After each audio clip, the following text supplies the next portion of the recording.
zérotage initial de l'arme va consister à régler les instruments de visée pour que l'impact soit, si possible, dès le premier coup, dans la cible dont on peut disposer le tireur sur ces distances, 200, 300 ou 600 mètres. On se sert d'une astuce balistique pour laquelle, si on place une cible un peu plus près que ces distances de 200, 300 et 600 mètres, on va pouvoir calculer et régler l'arme relativement rapidement. Nous avons ici notre cible réelle qui est à 600 mètres et la trajectoire de la balle va d'abord monter relativement lentement pour redescendre beaucoup plus rapidement à partir du moment où la balle va perdre de la vitesse. Et le jeu du zérotage, c'est de placer ici une cible écran et en fonction de la hauteur de la balle à travers cette cible écran, nous saurons si nous sommes sur la courbe ou si nous n'y sommes pas. Si nous ne sommes pas sur la courbe, cela veut dire que nous ne toucherons pas le centre de la cible à 600 mètres.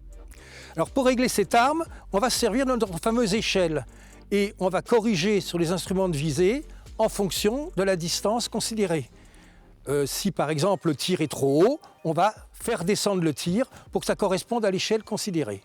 Si par exemple il a tiré à 600 mètres et qu'il veut tirer à 300 mètres et qu'il ne sait pas comment régler son arme ou qu'il n'a pas de carnet de mémorisation ou de carnet de tir, on va simplement le faire tirer sur cette échelle et il va descendre son tir jusqu'à ce qu'il corresponde à l'échelle voulue. Et selon la position de l'impact, on peut prédire à coup sûr où sera l'impact à ces différentes distances, 200, 300, 600.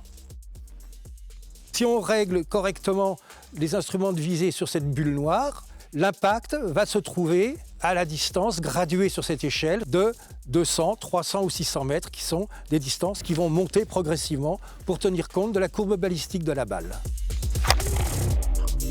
Alors ça va se passer de la manière suivante.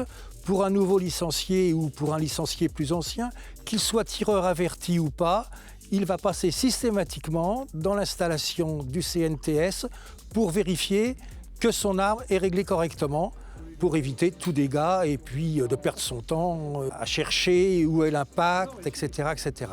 Ça va permettre de faire des rotations, de faire un peu d'écollage également, de faire un peu de formation pour ces tireurs qui n'ont pas l'habitude de ces installations.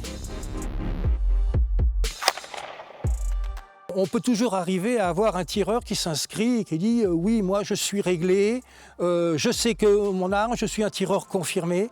Il n'empêche que systématiquement, tous les tireurs repassent au zérotage et à chaque fois qu'ils viennent au CNTS pour des raisons de sécurité tout simplement.